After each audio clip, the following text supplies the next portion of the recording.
നമസ്കാരം, news 7 TV വാർത്തയിലേക്ക് സ്വാഗതം.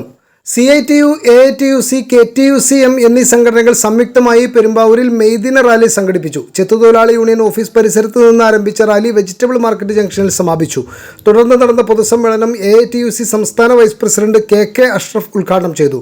CITU area secretary Suju Johny, advocate NC Mohanan, Rajesh Kavungal, CM Abdul Kareem തുടങ്ങി നിരവധി നേതാക്കൾ പങ്കെടുത്ത് സംസാരിച്ചു. തൊഴിലാളി വർഗത്തിന് ഏറെ ഹാനികരമായ പ്രവണതകളാണ്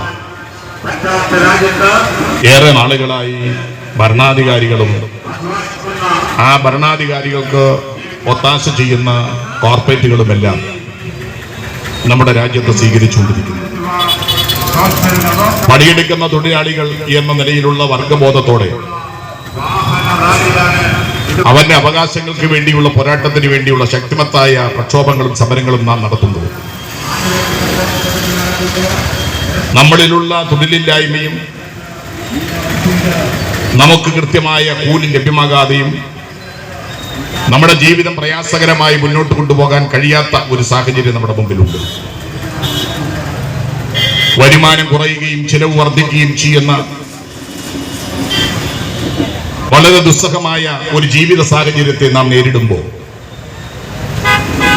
നമുക്കാകെ ചെയ്യുവാനുള്ളത് പണിയെടുക്കുന്ന തൊഴിലാളികളുടെ വർഗബോധത്തോടെ യോജിച്ചു നിന്നുള്ള പോരാട്ടമാണ് ഈ മെയ് ദിനത്തിലും നമുക്ക് ആ സന്ദേശം ഉയർത്താനുള്ളത്. എന്നാൽ അതിനേക്കാൾ ഏറെ അപകടകരമായ മറ്റൊരു സ്ഥിതി, തൊഴിലാളികളെല്ലാം വർഗബോധത്തോടെ പങ്കെടുക്കുമ്പോൾ ഭരണാധികാരികൾക്ക് അത് വിറകൊള്ളും എന്നുള്ളത് കൊണ്ട് ആ തൊഴിലാളികളുടെ വർഗബോധത്തെയും മനുഷ്യന്റെ മാനുഷിക മൂല്യങ്ങളെയും തകർക്കാൻ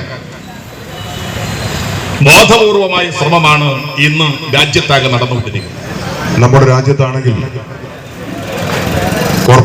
കോർപ്പറേറ്റുകളും ഭരണകൂടവും സംയുക്തമായി നിന്നുകൊണ്ട് സാധാരണക്കാർക്കിടയിൽ തൊഴിലാളികൾക്ക് മേൽ നടത്തിക്കൊണ്ടിരിക്കുന്ന ചൂഷണത്തിനെതിരായ വലിയൊരു രാഷ്ട്രീയ സമരം, ലോക്സഭാ തെരഞ്ഞെടുപ്പ് അതിന്റെ വിവിധ ഘട്ടങ്ങളിലായി നടന്നുകൊണ്ടിരിക്കുന്ന സന്ദർഭം കൂടിയാണ്.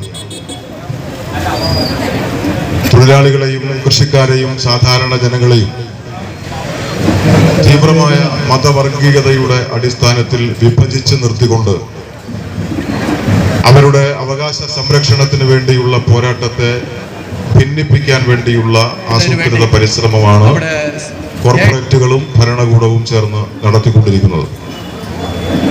ഈ സാഹചര്യങ്ങളെല്ലാം വിശദമായി പരിശോധിക്കുമ്പോൾ തൊഴിലാളികൾ എല്ലാ ഭേദചിന്തകൾക്കും അപ്പുറത്ത് ഒരുമിച്ചു നിന്ന് അവരുടെ വർഗ താല്പര്യം സംരക്ഷിക്കുന്നതിന് വേണ്ടിയുള്ള പോരാട്ടങ്ങൾ ശക്തിപ്പെടുത്തേണ്ടതിന്റെ ആവശ്യകത വർദ്ധിച്ചു വരുന്നു എന്ന് നമുക്കെല്ലാവർക്കും അറിയാം.